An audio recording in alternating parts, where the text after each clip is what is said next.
قضية نعيم الجوق. السلام عليكم ورحمة الله تعالى وبركاته.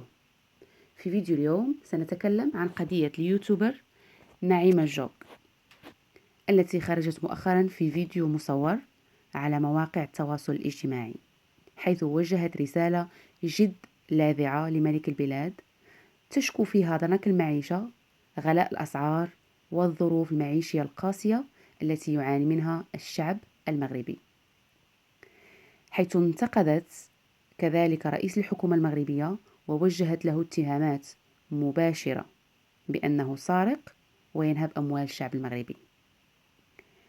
رسالة نعيم الجوق لملك البلاد ورئيس الحكومة اعتبرها الكثيرون أنها جريئة جدا من خلال الكلمات التي استخدمتها لتوصيل رسالتها للملك.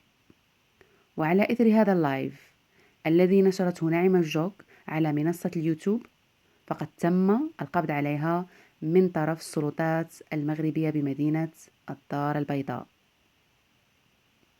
وتم كذلك وضعها تحت الحراسة النظرية.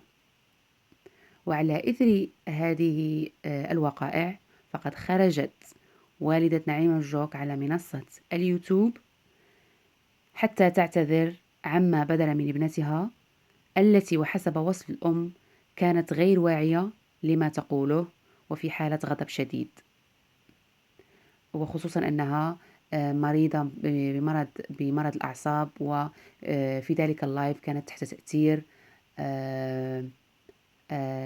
العلاج أو تحت تأثير الأدوية. فقد طالبت أم نعيم الجوق من خلال الفيديو الذي قامت بنشره بالعفو وبالاعتذار، وطالبت بالعفو عن ابنتها كونها مريضة بالأعصاب كما سبق لي وذكرت، وتتلقى العلاج على إثر ذلك. اعتذرت الأم من الملك ومن رئيس الحكومة، حيث صرحت الأم أن نعيمة هي الابن الوحيدة وهي الابن التي تعول الأسرة بأكملها، حيث طالبت كذلك الأم متتبعي نعيم الجوق بالدعم والمواساة، وكذلك بالوقوف إلى جانبها في مثل هذه المحنة. لا تنسوا ترك التعليقات، وشكرا جزيلا على المتابعة. إلى اللقاء في فيديو قادم، مع السلامة.